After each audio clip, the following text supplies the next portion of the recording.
The Great Chicago Fire of 1871 damaged an estimated 2,200 acres of downtown Chicago. The unexpected fire was a tragedy to many Chicagoans. Chicago's summer of 1871 was very dry. On October 8, 1871, the fire started. Although there is no official known cause of the fire, there is one belief that stands out more than any other. Many people believe the fire started when a cow tipped over an oil lantern in Patrick and Catherine O'Leary's barn. On the same day as the Great Chicago Fire was the Peshtigo Fire. Peshtigo Fire was in northeastern Wisconsin. News about the Peshtigo Fire was slow to get out. After 2 days, it started to rain. Before the Chicago Fire was completely out, the Chicago Tribune was back in business. Someone had donated a printing press to them. They focused on writing about the city's immediate relief needs. By October 10, 1871, the fire dried out. The fire killed at least 300 people and made 90,000 Chicagoans homeless. The fire damaged 2,200 acres of the Chicago's west side. The damages had costed $196 million, which was nearly a third of the city's wealth at the time, more than $1 billion in today's currency. The Kerfoot Block is one of the most popular stories in the published accounts of the fire. William Kerfoot opened a real estate business in 1861, settling in Chicago, which he reopened the day after the fire ended in a shanty. His faith in himself and the city became a determination for the city and its entrepreneurs.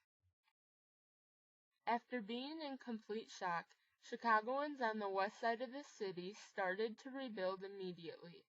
Most people would start construction before they had an architect or engineers that had completed the design. Due to the fire, laws had passed requiring buildings to be constructed of fireproof materials.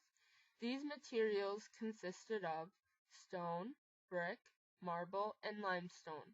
These new materials were much more expensive than wood. The result of this was many Chicagoans could not afford to rebuild, and therefore some people chose to move away from Chicago. Others chose to ignore the building laws and rebuilt with wood anyway. Not many Chicagoans could afford fire insurance. Before the fire, many people had insurance, but their policies were burnt in the fire. Two events stopped this new phase on construction. The first event was the failure of J. Cook and Company, a bank in September of 1873. The failure of the bank triggered a nationwide depression that halted much of the Chicago construction. The second event was second yet smaller fire in July of 1874. The fire destroyed 60 acres and 800 buildings. After the fire of 1874, the slow and expensive process of rebuilding with fireproof materials began. Large banks and businesses which handled millions of dollars in revenue each year dominated Chicago's new business district. Terracotta clay, made out of mainly sand and clay, became popular and effective fireproof material by the mid-1800s. Terracotta tiling made Chicago one of the most fireproof cities in the nation. In 1956, the Chicago Fire Academy was built on a site where Mr. and Mrs. O'Leary's barn once stood. The school trains new firefighters to this day. Girl is on